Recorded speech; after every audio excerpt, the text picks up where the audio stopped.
আসসালামু আলাইকুম। গত ভিডিওতে আমরা দেখেছি কিভাবে একটা লো কোয়ালিটির ভিডিওতে হাই কোয়ালিটি বা হাই কোয়ালিটিতে রেন্ডার করা যায়। আপনি যেকোনো লো কোয়ালিটি 720 পিক্সেলের ভিডিওকে কিভাবে আপনি 4K রেজুলেশনে রেন্ডার করেন, অথবা 1080 পিক্সেলের ভিডিওকে কিভাবে আপনি 4K রেজুলেশনে রেন্ডার করবেন সেই বিষয়টি আমরা গত ভিডিওতে দেখেছি। বা ওই বিষয়টি যদি আপনি না দেখে থাকেন ওই ভিডিওটি, তো আপনি আমার চ্যানেল থেকে ওই ভিডিওটি দেখে আসতে পারেন। এবং আজকে আমরা দেখব কিভাবে আমরা খুব সহজেই একটা গ্রিন স্ক্রিন ভিডিওকে আমরা ব্যাকগ্রাউন্ড ভিডিও থেকে ব্যাকগ্রাউন্ডটা রিমুভ করে আমরা অন্য যে কোনো আমাদের একটা পছন্দের ব্যাকগ্রাউন্ড ইনক্লুড করতে পারি। এই বিষয়টা আজকে আমরা দেখব। তো যে কোনো ভিডিওর আপনি যদি ব্যাকগ্রাউন্ড চেঞ্জ করতে চান তো অবশ্যই আপনার ব্যাকগ্রাউন্ডটা হতে হবে গ্রিন স্ক্রিন।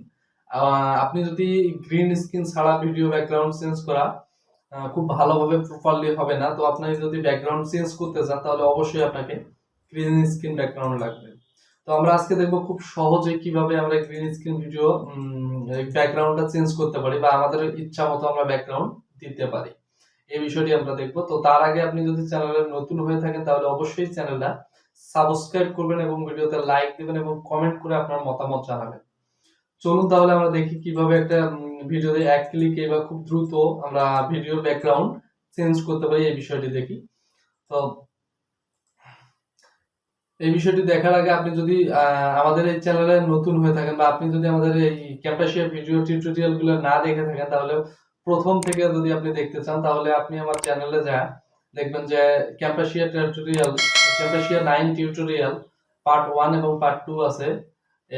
আপনি এটা দেখতে পারেন। আর এটা আমরা যেটা এখন বানাবো সেটা হচ্ছে পার্ট 3। তো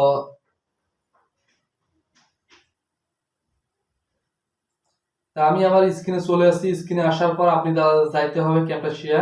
তো ক্যামটাশিয়া আমি ইন্টারফেসে চলে আসছি। এটা হচ্ছে ক্যামটাশিয়ার একটা বেসিক ইন্টারফেস, যেটা প্রথমে ক্যামটাশিয়া লগ ইন করার পর বা ঢোকার পরে আমরা এই ইন্টারফেসটা পাই। তো এই ইন্টারফেসে আসার পর আমরা এই যে ইনপুট মিডিয়া আছে, ইনপুট মিডিয়া লেফট সাইডে ইনপুট মিডিয়া ক্লিক করব। ইনপুট ইনপুট মিডিয়া ক্লিক করার পর আমরা যে ভিডিওটা ব্যাকগ্রাউন্ড চেঞ্জ করতে চাচ্ছি সেই ভিডিওটা সিলেক্ট করে আমরা ওপেনে ক্লিক করব। ওপেনে ক্লিক করার পর ওই ভিডিওটা নিয়ে আসবো।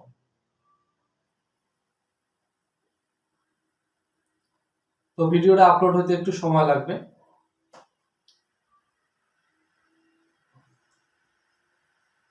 তো ভিডিওটা যখন আপলোড হয়ে যাবে তখন ভিডিওটা এভাবে ধরে আপনি ড্রাগন করে নিচে টাইমলাইনে নিয়ে আসতে হবে।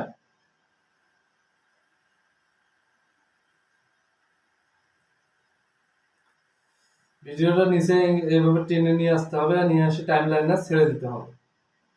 টাইমলাইনে ছেড়ে দেওয়ার পরে এই ভিডিওটাকে এভাবে নেওয়ার পর দেখেন ভিডিওটা চলে আসছে প্রপারলি। তো ভিডিওটা যখন আপনার প্রপারলি ভিডিও চলে আসবে তো এই ভিডিওটাকে আপনাদের যেমন সাইডগুলো আছে, এই ভিডিওটার সাইডগুলা গ্রিন স্ক্রিন ছাড়া যে সাইডটা আছে এই সাইডটা আপনাকে কেটে ফেলতে হবে, তাতে এই সাইডটা ব্যাকগ্রাউন্ডটা চেঞ্জ হবে না। তো এটা কিভাবে করবেন, এইটা হচ্ছে আপনার এইটা যে ভিডিওর ব্যাকগ্রাউন্ড ছিল ডিলিট করবেন, চেঞ্জ করবেন, সেই জায়গাটাতে সিলেক্ট করা থাকতে হবে। তো আপনি এখানে সিলেক্ট করবেন। সিলেক্ট করা অবস্থায় আপনাকে এখানে দেখেন উপরে ভিডিওর উপরে তিনটা অপশন আছে। তিনটা অপশনে একটা হচ্ছে কি এডিট, এটা হচ্ছে এডিট, এটা হচ্ছে পেন মানে আপনার এটা মুভমেন্ট করার জন্য, আর এটা হচ্ছে ক্রপ।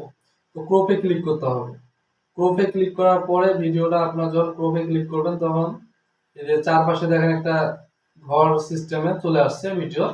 তো এইখানে আপনাকে মাউস সিলেক্ট করে মাউসটা এভাবে টেনে নিয়ে আসতে হবে। টেনে নিয়ে আসতে হবে যতটুকু জায়গা আপনার দরকার, গ্রিন স্ক্রিন আছে ততটুকু জায়গা আপনার এইভাবে রাখতে হবে।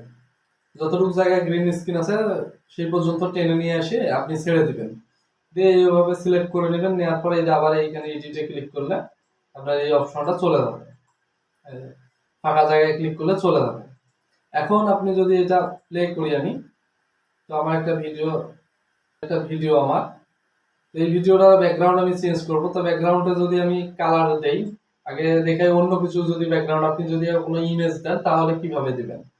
তাহলে ইমেজটা আপনাকে ইনপুট করতে হবে আগে এই যে মিডিয়া ফাইল থেকে ইনপুট মিডিয়া, এখানে যদি প্লাসে ক্লিক হোভার করেন তাহলে মিডিয়া ইনপুট মিডিয়া আছে, ইনপুট মিডিয়া ক্লিক করলে এই মিডিয়া ইনপুট মিডিয়া পাবেন। ইনপুট মিডিয়া থেকে আপনি যে কোনো ইমেজ একটা সিলেক্ট করতে পারেন। আমি ধরেন এই ইমেজটা যদি দেই বা এই ইমেজটা যদি দেই এখানে ওপেনে সিলেক্ট করে ওপেনে ক্লিক করব। ওপেনে ক্লিক করার পর ইমেজটা চলে আসছে। ইমেজটা নিয়ে আসার পরে আমার যেটা কাজ হবে এই ব্যাকগ্রাউন্ডটা আগে রিমুভ করে দিতে হবে। এই ব্যাকগ্রাউন্ডটা রিমুভ করার জন্য দেখেন এখানে নিচে সবার নিচে লেফট সাইডে সবার নিচে মোর অপশন আছে। মোর অপশনে ক্লিক করলে এখানে আছে ভিজুয়াল ইফেক্ট। ভিজুয়াল ইফেক্ট নামে একটা অপশন আছে।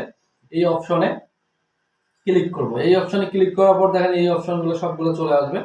তো এই অপশনে চলে আসার পরে আপনি দেখেন এখান থেকে কি স্প্লিট করতে পারবেন, বর্ডার দিতে পারবেন, ভিডিও কালার অ্যাডজাস্ট করতে পারবেন, ভিডিওর কালার চেঞ্জ করতে পারবেন। তারপরে হলো আপনার যে কালার সাইজ করতে পারবেন, আপনি অনেক ধরনের কাজ করতে পারবেন। তো আমি এগুলা পার্ট বাই পার্ট করব, ওই সময় দেখাবো আর কি। তো আপনারা এখানে ব্যাকগ্রাউন্ড রিমুভ করার জন্য সবার নিচে চলে আসার পরে দেখবেন যে এখানে আছে রিমুভ এ কালার, এই অপশনটা চলে আসবে। এই অপশনটা আসলে এটা আপনি মাউসের লেফট সাইডে ক্লিক করবেন। লেফট সাইডে ক্লিক করে এটা টেনে নিয়ে যা আপনার ভিডিওর উপরে ছেড়ে দিবেন। ছেড়ে দেওয়ার পরে এটা এই অবস্থা থাকবে। এখানে রাইট সাইডে দেখবেন একটা প্রপার্টিস এর উপরে একটা অপশন আছে কালার রিমুভ আর কালার, এই অপশনটা চলে আসবে। এই অপশনে আসার পরে এখানে ক্লিক করতে হবে আপনার কালারে। এখানে ক্লিক করার পর একটা পেন অপশন পাবেন কলমের মতো, সিলেক্ট কালার ফ্রম ইমেজ। আপনি যে কোনো ইমেজ থেকে কালার সিলেক্ট করার জন্য এটা, তো এটা ক্লিক করতে হবে। ক্লিক করার পর আপনার মাউসটা যখন এরকম হয়ে যাবে তাহলে এখানে যদি আপনি ক্লিক করেন তাহলে আপনার কালারটা এরকম দেখেন, এই যে কালারটা রিমুভ হচ্ছে। তো আস্তে করে আপনি যদি আমি যদি ভিডিওটা একটু প্লে করে দেখাই, এই যে দেখেন এই অবস্থা ভিডিও। তো আমি ভিডিওটা যদি এই যে ট্রান্সপারেন্টটা একটু বাড়ায় দেই তাহলে ধীরে ধীরে এই যে দেখেন আমার ভিডিওর ব্যাকগ্রাউন্ডটা কিন্তু রিমুভ হয়েছে। তো এখন এই ব্যাকগ্রাউন্ডটা রিমুভ হওয়ার পরে আমি এই ব্যাকগ্রাউন্ডটা কিভাবে আবার অ্যাড করব। তো অ্যাড করার জন্য আমার দেখেন এখানে মিডিয়া ফাইলে একটা ইমেজ নিয়ে আসছি। ইমেজটা নিয়ে এসে আমি এখানে ছেড়ে দিব। ইমেজটা নিয়ে এসে অবশ্যই নিচে ছেড়ে দিতে হবে, নিচে রাখতে হবে। এই ভিডিওটা অবশ্যই নিচে ছেড়ে দিতে হবে। নিচে ছেড়ে দিলে আপনার ভিডিওটা ইমেজের পিছনে চলে যাবে। আপনি যদি এখান থেকে দেন এইভাবে, এই যে তাহলে আপনার এটা মনে করেন যে হয়ে গেছে, এই যে ব্যাকগ্রাউন্ডটা চেঞ্জ হয়ে গেছে। তা আপনি আপনার ভিডিওর এইভাবে ব্যাকগ্রাউন্ডটা চেঞ্জ করতে পারবেন। আর ব্যাকগ্রাউন্ডটা এইভাবে চেঞ্জ করার পরে আপনি এইখানে চেঞ্জ করার পরে আর যদি কোনো কিছু করতে হয়, অ্যাডজাস্ট করতে হয়, তাহলে আপনি অ্যাডজাস্ট করবেন। এই যে এখান থেকে এটা একটু কম বেশি করতে পারেন, অথবা হিউ একটু কম বেশি করে আপনার কালারটা করতে পারেন, করে আপনি এটা কাজ করতে ব্যাকগ্রাউন্ড চেঞ্জ করতে পারেন। এখন কথা হচ্ছে আপনি যদি ইমেজ না দেন কালার দেন তাহলে কি করবেন। তো আমি ইমেজটা ডিলিট করে দিলাম, দেওয়ার পরে কালার দিব ব্যাকগ্রাউন্ডে যদি আমি কালার দিই তাহলে কি করতে হবে সেটা দেখাচ্ছে। ব্যাকগ্রাউন্ডে যদি আমি কালার দিই তাহলে দেখেন এখানে পাশেই আছে 35%। তো এখানে ক্লিক করবেন। এখানে ক্লিক করার পর দেখেন প্রজেক্ট সেটিং নামে একটা অপশন আছে সবার নিচে। প্রজেক্ট সেটিং এ চলে যাবেন। যাওয়ার পর দেখেন এখানে কালার ব্ল্যাক কালার দেওয়া আছে। তো আপনি এই কালারটাকে যদি আপনি এখানে যে কালারটা দিবেন সেই কালারটা সিলেক্ট করে দিলে আপনার ওই কালারটা ব্যাকগ্রাউন্ডে হয়ে যাবে। দেখেন ব্যাকগ্রাউন্ডটা আপনার ওই যে কালারটা সিলেক্ট করে দিবেন এখানে আপনি সেই কালারটা হয়ে যাবে। আপনি যে কালারটা এখানে সিলেক্ট করবেন সেই কালারের ব্যাকগ্রাউন্ড হয়ে যাবে। তো আপনি যদি কালার ব্যাকগ্রাউন্ড দিতে চান তাহলে এখান থেকে দিতে পারবেন। আর যদি আপনি ইমেজ দিতে চান তাহলে আমি যেভাবে ইমেজ দিলাম সেইভাবে আপনি ইমেজ দিতে পারবেন। তো এটা কালার ব্যাকগ্রাউন্ড দিয়ে দিলাম, অ্যাপ্লাই করে দিলে হয়ে গেল। তো এভাবে আপনি আপনার ভিডিওর ব্যাকগ্রাউন্ড চেঞ্জ করতে পারবেন, বা ভিডিওর গ্রিন স্ক্রিন ভিডিও আপনি ব্যাকগ্রাউন্ড চেঞ্জ করে ভিডিও কালারফুল বা একটা মানে কোয়ালিটিফুল ভিডিও তৈরি করতে পারবেন, এভাবে এডিট করতে পারবেন। তো অবশ্যই যদি ভিডিওটা আপনার ভালো লাগে তাহলে অবশ্যই ভিডিওটা লাইক দিবেন, আর ভিডিওটা কমেন্ট করে আপনার মতামত জানাবেন, এবং চ্যানেলটাতে যদি নতুন হয়ে থাকেন আপনি তাহলে সাবস্ক্রাইব করবেন। করার পরে আপনি এটা চেঞ্জ করবেন, করার পরে এক্সপোর্ট দিতে পারেন, অথবা অন্যান্য কাজ থাকলে করতে পারবেন। Thank you so much, all the best.